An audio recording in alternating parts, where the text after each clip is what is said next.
Hi, I'm Dr. D. Leitner, and welcome to the Doctor's Den, where I interview friends and former students to hear their stories, learn from their personal and professional growth, and hear about how they are engaging politics, strategy, and leadership in their everyday lives. So join us as we deep dive into the lives of everyday people and try to learn some important lessons along the way. Welcome to the Doctor's Den.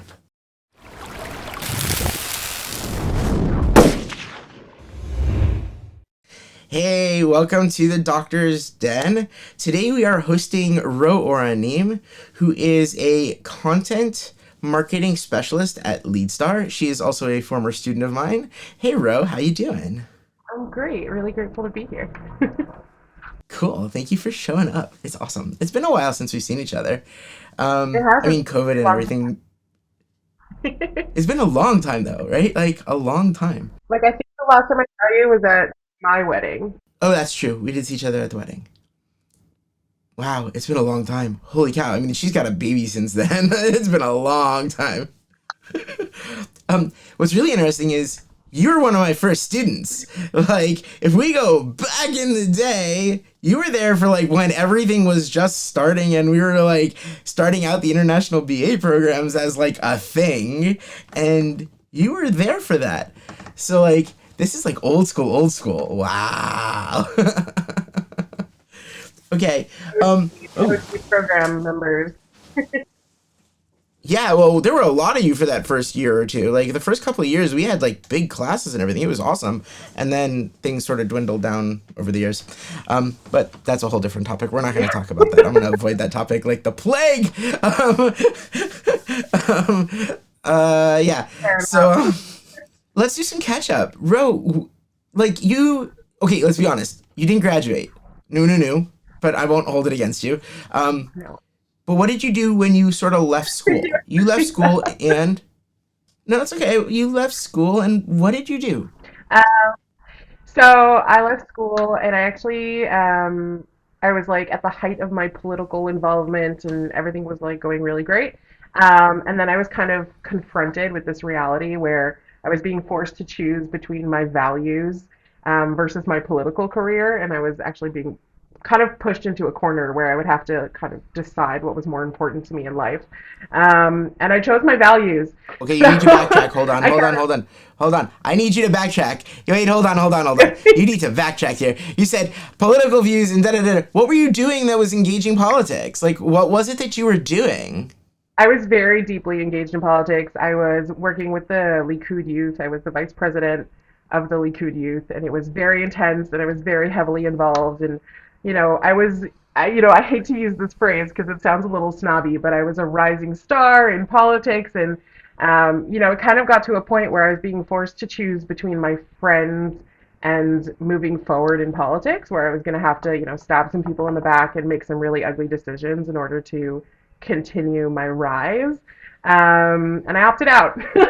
I'd rather keep my friends and I'd rather keep my moral values and I'd rather have, my family still be proud of me than to continue a political career. So instead I opted out and I actually went to go work for Nefesh B'Nefesh for a while to kind of renew my soul on some sort of level. I wanted to help other people rather than hurt other people.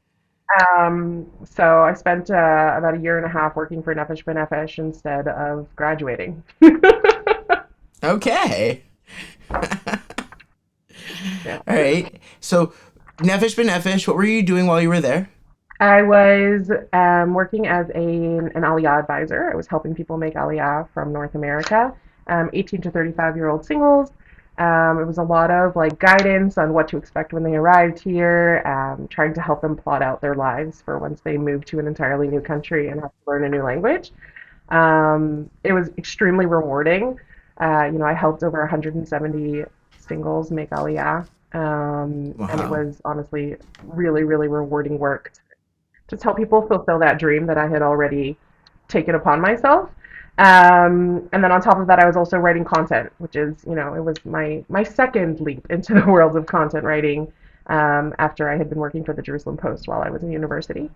So I got to also, share my own experiences and, create content that was helpful to people who were looking for it. So that was also really nice. Okay, cool. So when you were at Nefesh, you were like super value driven because you are very supportive of the idea of Aliyah, just in general, or you were. Definitely. I don't know where you are now. Look, Aliyah has its good times and its bad times, and I just actually marked 10 years in the country, so I'm no longer at Allah Oh, that's Hadasha, which is huge. kind of mind-boggling. Yeah, huge. And it was really important for me that people fulfill their values by making Aliyah and follow that dream, but also come with a realistic view of what to expect when they get here. So that was kind of the position where I got to explore that and give people a realistic look at life here while still supporting their dream. Okay, so from Nefesh, you moved into doing what? Like you were there for a year and a half. I was working for Yeah, and then I moved over to work at the National Library of Israel, which was also a super value driven experience where I got to write about European Jewry before the Holocaust. It was an incredible experience. I got to sit literally day by day in the archives looking at, old documents and bits and pieces that made up people's lives before it was all taken away from them. And it was a mind blowing experience. And I got to work on building community around that subject matter. And I was, putting out blogs and writing stories and just sharing, history that otherwise would have been lost if it wasn't for the library collections. And it was an honor, truly, every single day to come to work and explore those documents and just learn more about what life was before the Holocaust. Because we talk a lot about the Holocaust and about the drama that came with that, but we very rarely look back before that and look at the lives that were led. We mourn what was lost, but we don't celebrate what existed. And that's kind of Mm. what I got to do there was, truly bring them back to life in some way by sharing their stories. Can you share a story from that? Can you like was there one story which sort of stood out for you and you go, "Hey, you know what? Here's a story which for me was like really meaningful, really impactful. I really enjoyed working on it." Anything? Yeah, so I'm a foodie by nature. It's just who I am. And I got to do this really cool project one year ahead of Rosh Hashanah, the New Year. I got to work on some ancient cookbooks, which was really cool. We did a project with a couple of chefs in Israel where we explored some recipes that were found in different gnizas around Europe, and we had the chefs reinvent the recipe. So that was honestly one of the coolest experiences I ever had. Was like looking back at Jewish history and seeing that gefilte fish was gefilte fish even way back then, and then letting Mayor Adoni rework the recipe to turn it into something gourmet. It was a really really fascinating experience. Wow, that sounds really really cool. That sounds really cool. Yeah, it was awesome. Okay. Um and really yummy. Let's be honest, that sounds like delicious. Yeah, All listen, the right. man turns So gefilte fish into gourmet food, so he wins. how does one do okay, so wait, how does one do that? How does one make a filter fish gourmet? I'm curious. You have no idea. I have the recipe card here somewhere, I'm sure. Okay, that's really cool. Oh, okay. All right. So the National Library, that must have been also just a really eye-opening experience because it's a very different place than politics or Nefesh B'Nefesh because you're not doing something for other people or to like change the world. You're doing it more to like bring people awareness of how the world was, right? It how did that feel? Like how did that Yeah, transition into it was a the history? It was very transitional, I will say that. It was also the first time I worked in an organization that was that large, where there were people who I'd never met before and never had any reason to interact with. So that was also a really fascinating experience. Like there were layers upon layers of bureaucracy. Like it was the first time I worked in like a government organization where there was bureaucratic implications to everything that I did. So that was fascinating. And then on top of that, making the transition away from service, um, it was difficult to not be in service anymore and to kind of be servicing the past rather than the future. But at the same time, it was in service to myself. So it felt like, I needed to take a step back and re-examine my own life and take back my own mental health and take back my evenings, and stop being, the person who's responsible for helping other people plan their own lives and to plan my own. And that was kind of, the catalyst that made me look for something new. Okay, so you've said the words mental health, so I'm gonna jump into on that, like a little bit. Did you really feel like burnout? Like, was it? I'm asking, like, were you at the point of just emotional burnout of having to deal with this on a regular basis? And if so, can you explain to me a little bit of how you identified that for yourself and said, okay, that's it, I'm done. I need to take a break from this. Sure, it became very clear. Honestly, it happened when I left politics. I realized how burnt out I really was because when I was in the political world, I was in this mode of go, go, go. Like there was no such thing as a break. There was no such thing as taking a breath because if you take a step back in politics, you're basically disappearing. So I kind of reached this point where I needed to choose my mental health or politics, and kind of in the same way where I was being forced to choose my morals over political rise, I had to also decide, for myself what was going to be healthy for me. And then, I took a step back from politics, a huge step back from politics, and I moved on to service for others. And that was a really good experience for a while. And I got to channel my Zionist energies into something positive, and it was great. But you reach a point where, you are the person that other people are reliant on. People are planning out their lives and the next step in their life, and moving to a whole new country is really scary. And everybody involved had my cell phone number, and I would wake up in the morning to, you know, dozens of WhatsApp messages from panicked future Oranim who didn't know what was going on, or I had an Ole who missed their flight, and like what happens then? And I was on call 24/7, well 24/6, and it just got to be really overwhelming. And I decided that it was time. It was time for me to take a step back and stop being responsible and on call and on edge at all times about everything going right, and to kind of work with something in the past. Now going on to work on Jewish history is no less of a responsibility because I'm telling the story for the dead. They had no one else to speak for them, but my job was no longer life threatening in that sense. Like there was nobody's life was on the line in the decision that I was making. These were people that were already gone, and did not need me to be on call 24/7. So I kind of got a chance to take a break from needing to, when you work at a library, nothing is life or death. There was no like, you must be on call 24/7. My weekends became my own and my evenings became my own. And the work that I accomplished within my work hours was what I did. And then I got to travel once in a while for my job, which was really nice. And I got to experience like a different side of Judaism that I had never actually explored before. So it had impacted my mental health in a way that I was anxious all the time, and I was like waiting for something to go wrong all the time. And then moving over to work at the library was more like, okay, so my post on social media didn't go live on time. Nothing happens. It's fine. It's not the end of the world. That dynamic. Exactly. So that was the shift in the dynamic. It went from like being on call every single minute of every single day and dealing with people's real world in the moment problems to I work at a library. Everybody has to be quiet here. Uh, okay. Oh, and then from there you moved into, if I'm not mistaken, light tricks, correct? Yeah. I went on to work in high tech at Leitner, which was honestly one of the biggest transitions I've ever experienced in my life. If you want to talk imposter syndrome, I went through like tremendous amounts of imposter syndrome when I moved over there. Um, Really, one of the biggest learning experiences of my entire life. Moving into a giant organization like that and learning the politics and learning the power struggles that happen within the organization while also trying to learn tech and the lingo that people use because it's an entirely different language, while also trying to succeed in my own position. It was a lot. My first 6 months there were really, really intense.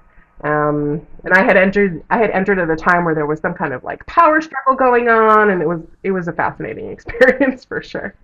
And from there, you recently, I mean, relatively recently, you've moved over to this new job, correct? Yeah, I moved over to Auto Leadstar in August. But it's the same field. Like you were doing content marketing there, and essentially you were doing content marketing for the National Library, and then at Lightrix, and now here as well. Correct? It's not that you've changed positions in terms of the job, but the nature of it has changed.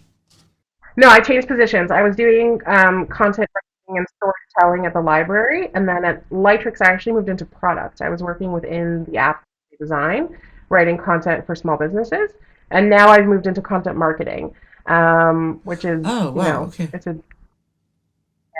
it's been like the same kind of work in different fields in each position. So it's kept me on my toes, and my rule about jobs is that like my goal is to keep learning, and if I if I reach a point where I'm not learning anymore, then it's time to move on.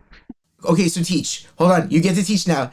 I'm putting the ball in your court. What is the difference between what you were doing as a storyteller in the library, what you were doing in product at Lightrix, and what you were doing now in marketing? Can you try and like refine for me how each of those deals with content, but the nature of content is different in each? Could you do that? Yes. My goal at the library was to educate, um, which was really cool. It was, more of like, how do I engage the public in bland, boring looking documents, and share with them the story behind them and why they're important to the future of the Jewish people. And I got to do that, throughout Europe. I got to, engage with communities I'd never engaged with before and tell their stories. Which was it's a different experience than when I was working at Lightrix, where I was working on an app that the goal of the app was to help small businesses with their marketing. So I was helping other people tell their stories, as opposed to the library where I was telling the story. Here I was engaging small businesses in how to tell their own story and how to share what they do. And now at my current job, I'm sharing the company story. So it's not so much a story that already exists; it's that I'm building the company story. So I've seen it from like three perspectives. Like, how do you tell a story? How do you help others tell a story? And then how do you tell the story? How do you build the story? Right. How do you drive the story forward essentially? Right? You're talking about how do you tell someone else's story that no longer can tell their story? How do you help someone else tell their own story? And now it's how do I tell a story as it's developing? Like how do I drive this story forward so that it catches attention and draws people in? Is that what you're talking about? That's really, really, really neat. I think that's so cool. Wow. All right. That's whoa. Okay. Yeah, it's been an interesting perspective. It's totally different perspective. Out of the three, which did you find the easiest? Oh, wow, that's tough. That's a tough question. I'm a storyteller by nature, so I think that my position at the library was a very natural vibe for me because I would get the different facts of the story and I would speak to the different experts and I would gather information and then I would compile the story. Um, and I love telling stories. It's just, whether I'm reading a book to my son or I'm telling a story about something that happened in my day, I like to build stories. So it was a very natural fit for me. I think that my Lightrix job was a natural transition from that because I had already built like this formula of how to tell the story. And I think that my current position is one of the more challenging aspects, and I'm really enjoying it because I'm building a brand voice for the public, and I'm trying to sell a product that I've never experienced before, and it's just a really cool thing moving forward on how to figure out how to tell a story that's currently developing is it's a challenge, and I love it. Okay. That's really, really cool. Um, So without getting into the nitty gritty, because I don't need to know like what happened, but you said that you've experienced politics in Lightrix, and I'm assuming also at the National Library you dealt with it, where like ideas were clashing and like what's most important and what's this, what's ever. Could you sort of tell me a little bit about how you experienced politics in your life, and I mean let's say in your business life for now, in your work life for now, because I know that there's a topic where I have to talk about a little bit later about personal politics, but like politics in business, how does that come to play? Like what kind of, you said power struggles, what does that mean?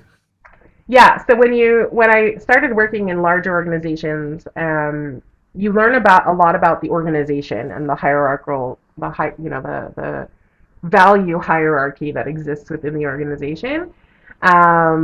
And it may not match up with what you believe to be the right thing. I think that that was my experience, is that, like, I was working on a certain project and it wasn't necessarily the top, money bringer, or the biggest, the most important thing. So, it was all about division of resources. Where's the resource going? Who gets the engineering time? Who gets the product time? Who gets the development time? And it was a lot of, balancing that out. And I think that that was mostly the job of the product managers, was kind of trying to decide how to divvy up the resources that we had. But honestly, I reflected a lot on your classes when I was first getting introduced to this, to this new structure of organization, because you really saw it in real life. It was like, okay, this team is building this product, they get X amount of development time, and this team is working on this thing, and they get X amount of development time. And my idea of what was most important definitely clashed with, what was what was determined to be more important. And I think that that created kind of a struggle between me and certain teams and certain team members. It was kind of, everybody had to sell themselves in order to get what they needed. And it wasn't simple. It was not simple to actually fight for the resources. At the end of the day, I did get what I needed, and we did move forward, and the product did become what I hoped it would become. And then they shut it down. So that kind of disappeared in the end. So that whole Wait, when they shut it down, is that the reason why you left? Like there just wasn't a spot for you, or? no, no. I was still at the company after that. They actually had a round of layoffs back in July, where they laid off 12% of the workforce, and unfortunately, I was included. But fortunately, unfortunately, it actually worked out for the best, for me, and I'm actually grateful that it happened when it happened. I don't know if you've been up to date on the number of companies that are having, like, massive layoffs, and they let me go at the right time, because I had a lot of jobs to apply for, as opposed to now, where the market is quite flooded, with really stellar people, who are looking for work. So it sounds like you found yourself like thinking strategically really often. Would you say that that's true? Absolutely. I find that a lot of the lessons that you taught us are, they're just very real. Like, whether it's in my personal life, whether it's in my professional life, it's always there behind the scenes. Whether or not you actively look for it is a different question, but it's always there, playing in the background. The little puppet strings are back there. Very cool. All right, so here's a question then. Is there anything that I taught you which you'd go, Dr. Leitner, Dr. D, I'm sorry, I like you very much, but you're wrong about this thing. Like, there's something here which you taught us, which I fundamentally have to tell you, I don't think that's not quite accurate. You might want to rethink this. Is there anything like that that you've experienced? I'm curious.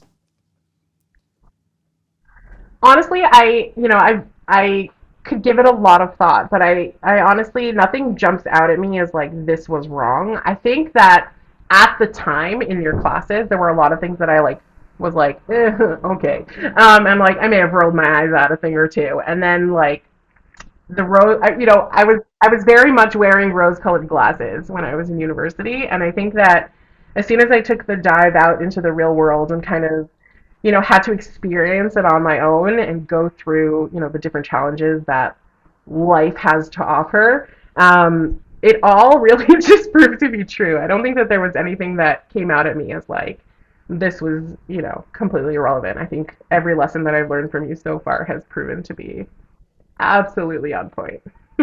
Wow. Okay. So given that, and given your experience, because you've been in the workforce now for a while, is there any like essential skill or essential lesson you think like someone who's going to be joining the workforce in the near future, whether they're joining because they're going to university and they're about to finish, or they're choosing not to go to university, which is something we can talk about because you didn't finish university, but you did study in university. Like, is there anything out there which you go, you know what, if somebody's about to join the workforce, you really should at least have this skill set, or you really want to think about the following as you're moving into the workforce? It's a really good way to think about it. There are two things that I would say are essential or have proven to be essential in my experience. And it's going to sound really cliche and millennial of me, but honestly, first care, self-care would come first. Making sure that you're pouring from a full cup is really important, because if you go to work every day and you sit at a job and you don't feel like you have anything to give, you're not going to get anywhere in life. So honestly, it took me a long time to learn it, but putting aside time for self-care, whether that's, going for a run, doing some yoga, painting your nails, whatever it may be, that little bit of time that you give to yourself allows you to give of yourself rather than, taking from yourself. So I think that that's a really essential skill that people need. And I would say, honestly, I don't know if this is something that you can build up, but empathy, I think, is a critical bit that you need to have when you go into the workforce. Everybody has a story. Everybody is dealing with their own nonsense in life. And if you don't have the ability to take a step back from the situation and look at it through an empathetic view, you won't really get anywhere. Difficult bosses and tough coworkers and people who seem to be working against you, they may not listen, they may be a really crap person and they may be working against you just for the heck of it, but the reality probably is that they're dealing with their own stuff, and they have their own mark to hit. And if you can look at it through more of an empathetic lens, you'll have the ability to communicate better with people and to meet them where they're at rather than fight them at every step of the way. Okay. So you're saying in order to overcome that friction, you really need to be able Yeah. to see the other and see through their eyes. Yeah, which honestly is something that I learned very deeply in your class. I don't know if this was your intention, but when I was in your class, I was very much, um, I had blinders on, I would say. I was very much focused on one way of life and one way of thinking. And, I look back at like my social media posts from then and I don't recognize myself in a lot of ways, because I was very much like, this is the way life should be. This is what it looks like. If you're not this way, then you're not my kind of person. And honestly, when I took the step back from politics and I gave myself the opportunity to look at other people and other ways of life, your messaging honestly came back to me very often. It was, everybody has something to offer. Everybody has a different worldview. It's always political, the way that we interact with the world. The question is, how do you view it, and how do you interact with the world around you, and how do you make the decisions and the division of resources? And I experienced that a lot in the last few years of like just allowing myself to see the world differently, and allowing people to share themselves with me rather than me deciding who they were based on a few external factors. So thank you for that. You're welcome. My pleasure.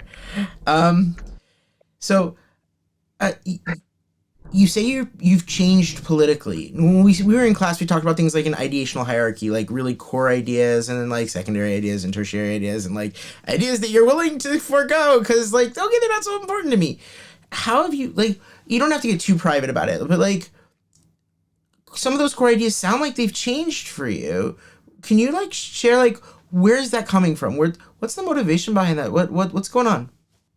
I think that when I initially came to Israel, I came very much with the rose-colored glasses, and I say this not lightly because I worked as an Aliyah advisor, and my goal was to turn those rose-colored glasses maybe a little bit more towards the peachy side as opposed to the pink side, right? Let's reduce the volume a little bit on the rose-colored glasses.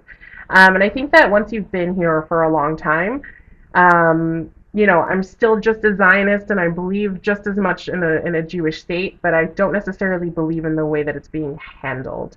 And I think that that's kind of what happened. I didn't so much lose my political motivation or my political direction. I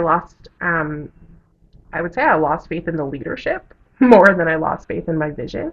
And I think that also once you've like entered the workforce and you have a family and you're trying to buy an apartment and you're trying to pay your bills, your hierarchy of values changes and it becomes more about, how do I survive rather than how do I, no, it's more about how do I thrive than how do I survive. And I think that that's kind of where the shift came for me, was like I would like to thrive in this country and not just focus on my physical survival.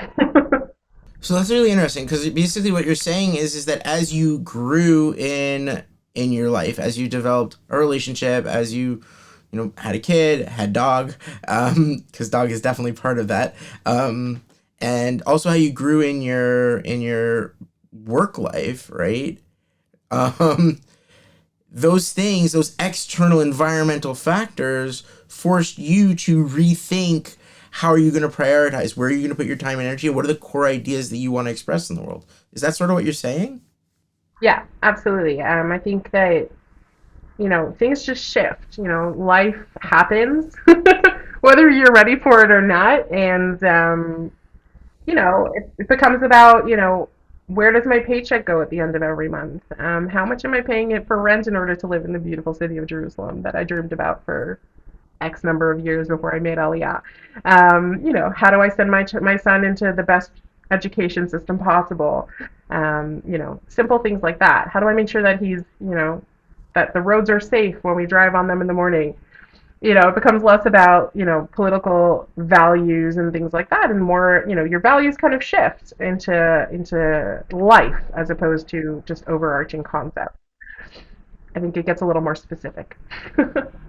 Okay, so you're saying instead of grand ideals, you're now saying that those grand ideals sort of find out that they're not so. You find out that as much as you'd like to continue putting your time and energy towards them, they have to take second stage to, hey, I have a life, and that life is going to demand of me a great deal of my time and energy, and might even make me change my value system a little bit because all of a sudden I have people who are dependent upon me and who, if I want the world to look good for them, my original value system might not have been the most ideal one for them.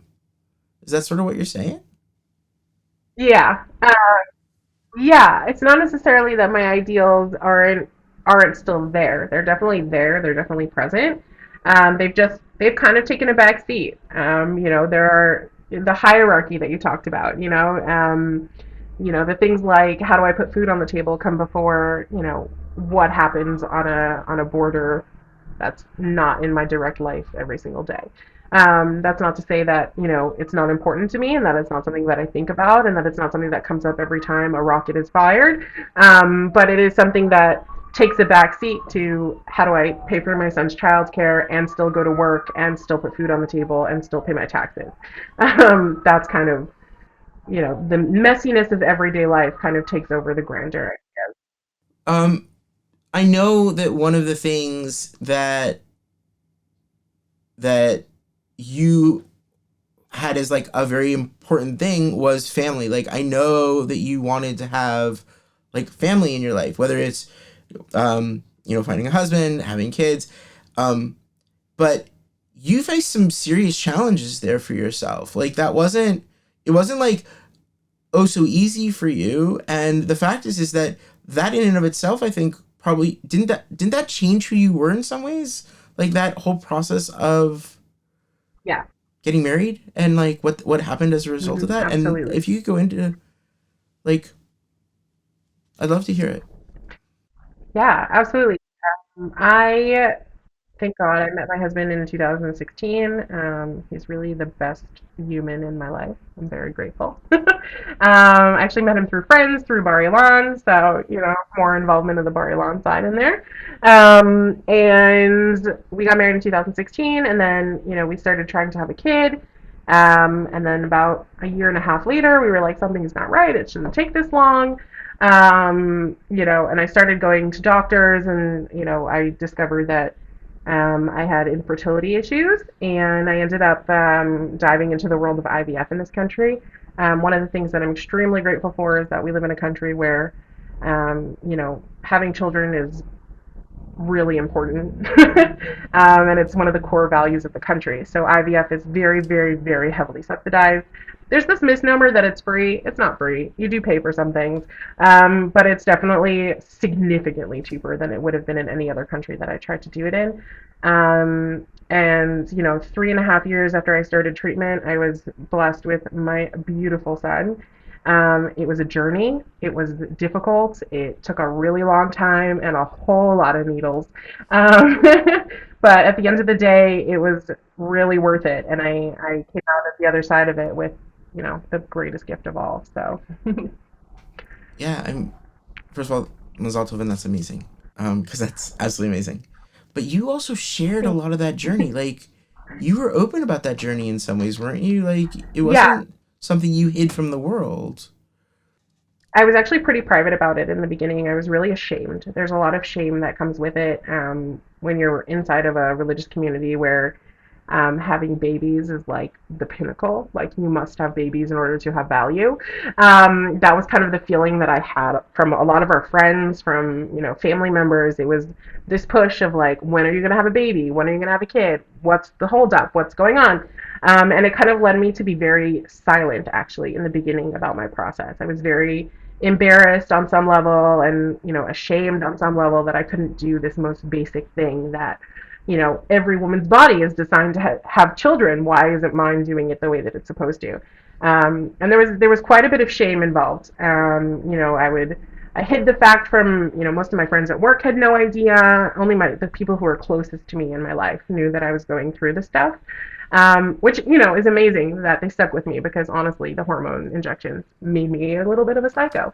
And it just kind of took. It was quite the process for me to start opening up about it and sharing on my journey. But I recognize that 1 in 5 women have the PCOS that I have and go through the same fertility challenges that I go through, and hundreds of women were in the same clinic as I was every single week, dealing with the same injections and dealing with the same blood draws and getting an ultrasound 3 times a week in order to reach this goal of like the ultimate goal of wanting to have a baby. And it's an experience that I feel like if more people talked about would have been less horrifying and shameful for me. So when I finally had my baby and I felt like I was in a space that was safe enough for me to share, I opened up about it, and I was honestly floored by the response that I got. I had dozens of people reach out to me, men and women alike, who were going through the same process and wanted to understand where I found my strength and how I got through it, and to ask advice and how does the system work and who should I contact and which doctors do you recommend, and I had X number of miscarriages and I don't know how to move forward, or I'm on round number whatever of IVF and I don't know how to move forward. And I just kind of shared my own experience, and I thanked them for sharing with me, because if you don't share, then there's no way to remove the shame. And I felt that it was really important to me that shame stigma be removed from the situation. Totally, 100%. So it sounds like you found blah. I can't even talk straight. It sounds like you found yourself as an activist by default. Like you opened a door, and Roe became an activist again, but this time for something which was much more personal, right? Would you consider yourself now an activist for this as well? I don't know if I'm an active activist for this. I'm more of a passive activist. Now that it's out there in the world, I do get messages once in a while from people who are like, "Hey, you mentioned once upon a time that you went through IVF, and I'd love to pick your brain and understand how things are going." Mm. Actually, it's been a really interesting experience to have people come to me. It's almost a year later now since I've shared. My son's birthday is this week. He'll be 1, which is Ah, crazy. congratulations! Oh my But I'm still getting messages. But god, yeah, it's crazy. But it's that's crazy. a lot more passive. It's really been more of a trickle down situation at this point, where people are, when they feel ready to reach out to someone, I've become somebody that's safe to talk to. Um, it's a big load to carry when you're talking to somebody about their fertility journey, because it's very private and a lot of people don't want to share, and a lot of people don't feel comfortable sharing it even with their closest friends. And really taking on that responsibility of like, I'll hold your secret and I'll hold strength for you. It's really something that I had to learn. It wasn't easy. But to be on the other side of the journey gives me a lot of perspective. Um, what was I'm gonna ask this kind of strangely. What was the politics of IVF for you? Like, how did the ideas that were so important to you start clashing in relation, like in this world of yours, where like you said, I lived in a world where this was the thing, like you have babies, and I couldn't have babies, and like what were you going like? Could you share that a little bit? How you were dealing with that? Yeah, it led to a lot of like spiritual upheaval for me, on a personal level. Like a lot of the things that I believed in were called into question of like, prayer is supposed to work and faith is supposed to help, and it didn't seem to be helping for years. I went through a lot of personal pain to try and get to a space that was really quite natural. um, so, for me, there was a lot of like personal work that I had to do to like re-understand the way the world works for me. Um, and then on top of that, I was kind of going through this process during COVID, which was a fascinating experience in and of itself, because I don't think that there's anything that was ever more political in our world than dealing with this pandemic. And, you reached a point where the government said women in IVF are less important than other medical things. Now, that may be true, and depending on where you sit on the I want to have babies spectrum, um, you may agree with the government, but they shut down the fertility clinics during the first lockdown. Um, and for women who, I was thankfully, I had just finished my first cycle and things weren't going well, and they decided I had to have a surgery, and there was like this whole thing around it. But for women who were like in the middle of a cycle of IVF, or in the middle of, their hormone shots, and like at this height of like absolute uncertainty in the world, and then like they're out of their minds hyped up on hormones, and they tell them like you have to stop in the middle of a cycle because there are things that are more important. Now, yes, there was a pandemic going on, people were dying, it was a really big deal, we understand, but you just literally, I'm hyped up on hormones, I'm ready to move forward, and you stop me in the middle. It's extremely traumatizing. I have a couple of friends who like really dealt with a lot in that time period. And then on top of that, you have women who, in this country, they only pay for IVF until the age of 36. So you reach a point where, like, there are women who are aging out of the process, and they haven't had success yet, and they're trying again, and they're taking a whole nother month of their life, and they're visiting the hospital every single morning to get their blood drawn and to get their hormones checked and to find out what to do next. And then you put a stop. You don't give a date as to when it's going to continue, and you don't know when things are going to move forward, and you're just forced into this world of uncertainty where, this dream that you've held on to for years and the processes you've been through and the trauma that you've experienced are being told you're not as important as other things. So yeah, that was kind of my experience, was that I needed like a medically unnecessary surgery, or so that's how it was deemed, but Mm, medically unnecessary is all relative, right? right. Well, yeah, it's all about perspective. As someone who has gone through it successfully, as someone who's gone through it successfully, I'm assuming you would recommend this to other people, even though it's can be a very traumatic experience in its own right. Um, could you talk a little bit about why you would recommend it, or can you even like give me some of the politics, like internal like debates that you might say, hey, these are kind of the debates that people go through, or I've gone through. Here's why I would still recommend it, even when, for Yeah. instance. I went through an interesting experience where I was like, my community had tied my value to my ability to produce children. Between friends or family or whoever it was, you didn't have value until you had children. Once you got married, the assumed next step was that you're going to have children. So I personally went through a lot of conflict of like, where do I stand if I can't have children? Who am I as my own person? If this is what my family looks like, is this something I could live with?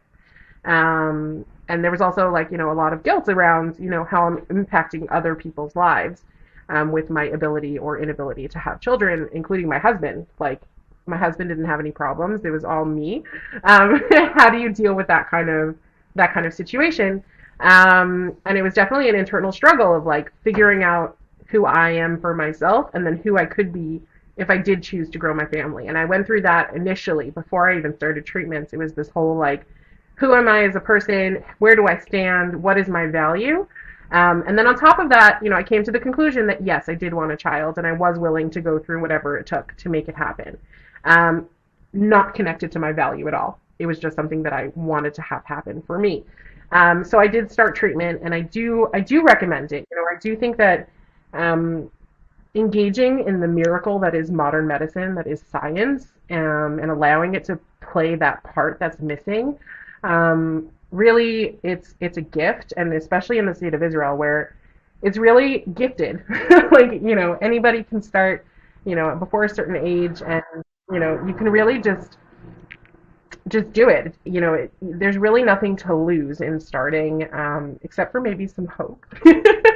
My main recommendation, honestly, is to make sure that you take care of mental health in that process, because it is challenging and it is difficult, and your body goes through a lot. I know that I still deal with the implications from that process in my current life, but it was amazing to watch other people care.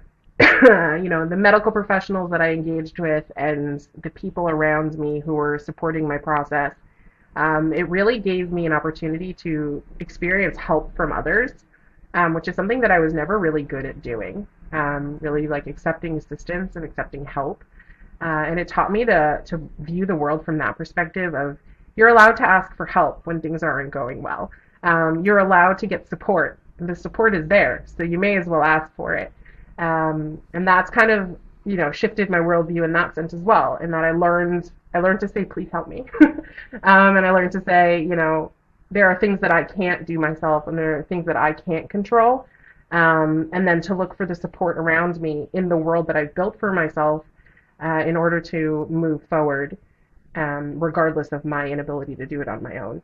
Um, and through that, honestly, it's built stronger relationships. It's improved my relationships with my family and my husband. It's improved relationships with my friends who truly showed up for me, and I let people show up for me, and that was kind of a new experience for me. And it also taught me more about who was really a friend and who was really a support system for me. And the people who couldn't handle it are the people who I'm not so much in touch with today, or the people who, I didn't need them to take up the extra space.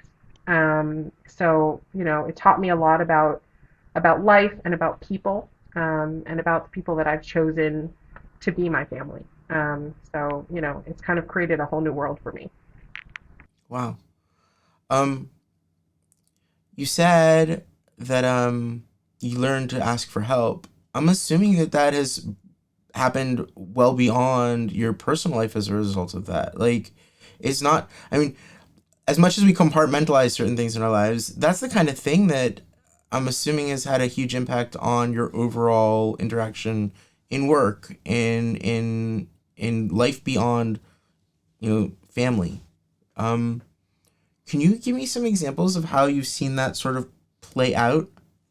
Yeah, absolutely. I think that in my professional life, I was always, you know, when you're given a task, there was no questions asked. It was, okay, figure it out, make it work, and if it doesn't work out perfectly the first time, then you're a failure. And what I've learned is that when you're given a task, you can take a minute, absorb the task, try to understand what's going on, and then if you need help or you're not perfectly capable of doing the entire thing yourself, there are resources available. You don't have to do things by yourself. You don't have to be alone. Um, Asking a question may actually help you do it better the first time. So it's better to do that. And it's kind of, yeah, it's kind of opened up the world to me as like you don't have to be so stoic. You don't have to hold, the troubles of the whole world on your shoulders. You can, turn to others and get help and try to understand the problem on a different level before you get started. You've had a lot of life lessons.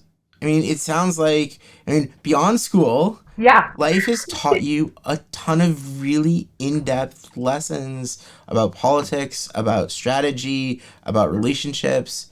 Um, do you think your school experience, I mean, yes, I understand that you said that my classes helped, but overall, the school experience, would you say it was a basis for some of that understanding, or could you have gotten most of that without school?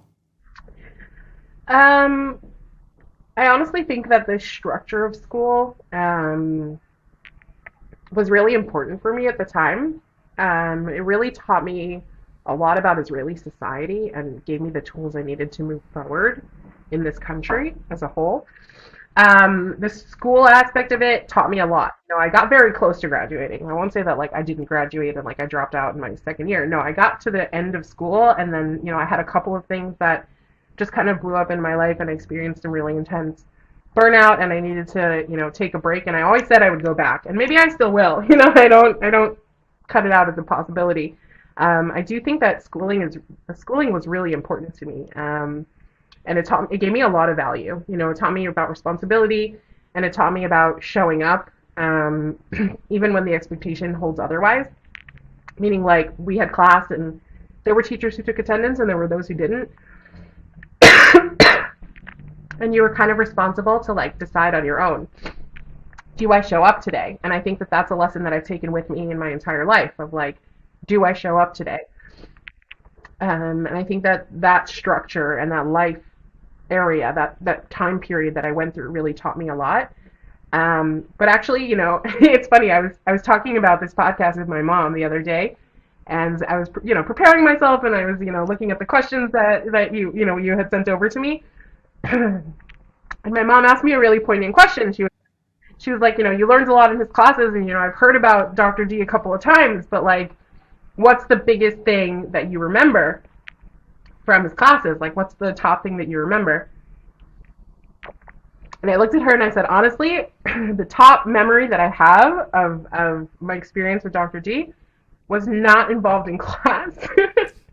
I don't know if you remember this, but we went on Okay. a Shabbat trip as a group for the international program, Oh yeah, up north, right? We were up and north you gave us a somewhere. talk about happiness. Oh. Yeah, you gave us a talk about happiness. Yeah, and about finding joy. And honestly, I think about it a lot. It is something that comes up in my memory a lot. You talked about responsibility in joy and in finding happiness in life, and you talked a lot about relationships and how it's not the role of a husband and a wife to make each other happy. It's the role of like supporting each other in finding joy. And it's something that I take with me every single day, honestly, because life is hard. Life sucks sometimes. There's ups and downs. It's complicated between paying bills and IVF and just general political upheaval in the country you live in and family drama and whatever it may be.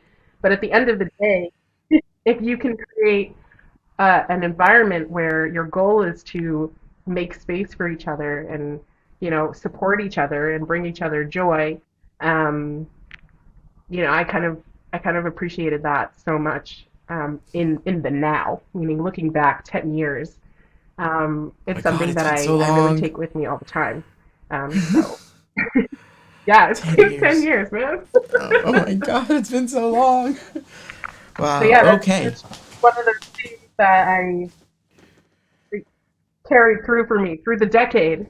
So thank you for Through the that whole because decade. Oh my it really gosh. does impact my daily life. Before we close out, because I've kept you now for about an hour, but I do have two last questions. Then I'm gonna give you the floor for a minute just to throw some other stuff out. Um, Lesson number one is as follows: there are people right now who are facing a whole world of choices. People are about to finish school. People are choosing if they're gonna go to school.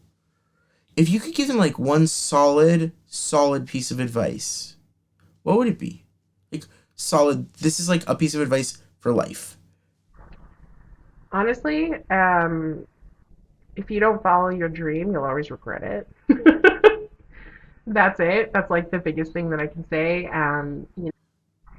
If you're willing to take the leap of faith and believe in yourself, you never know what you can accomplish. So do it. Go to school. Don't go to school. Do what your heart feels right for you. And you can make things happen. It's really possible. Okay. Um, Looking back on the last 10 years, like you said, it's been 10 years since you like were in this whole school experience thing. Um, how has the concept, the idea of politics in your life, like the idea of ideas sort of developed and changed? How you've matured, you've grown. How has that idea grown and matured with you? Um, I would say that as a more mature person, I'm more open to ideas. I spend a lot of time trying to break out of my own echo chamber, and to experience ideas from other perspectives. And I think that it's been groundbreaking for me. I've learned to experience the world through other people's lives and to kind of try and step into other people's shoes. And I think it's made me a more empathetic and kind person. Um, and really, it's just given me a broader perspective on the world because I can look at people who have opposing views from me and accept them for who they are and recognize that the way that they live their lives is based on a value system that I may not fully understand, but that I can understand from their side. Right. So I'm gonna give you the floor for a second. I'd like to know if there's one question you kind of wished that I had asked, and then I'm gonna ask you to answer that question. So, is there a question that you kind of say, "Hey, I wish you'd ask this"? That's a good question. Wow, give me a sec. I guess my question would be like, how are you impacting the world today? Okay. Good question.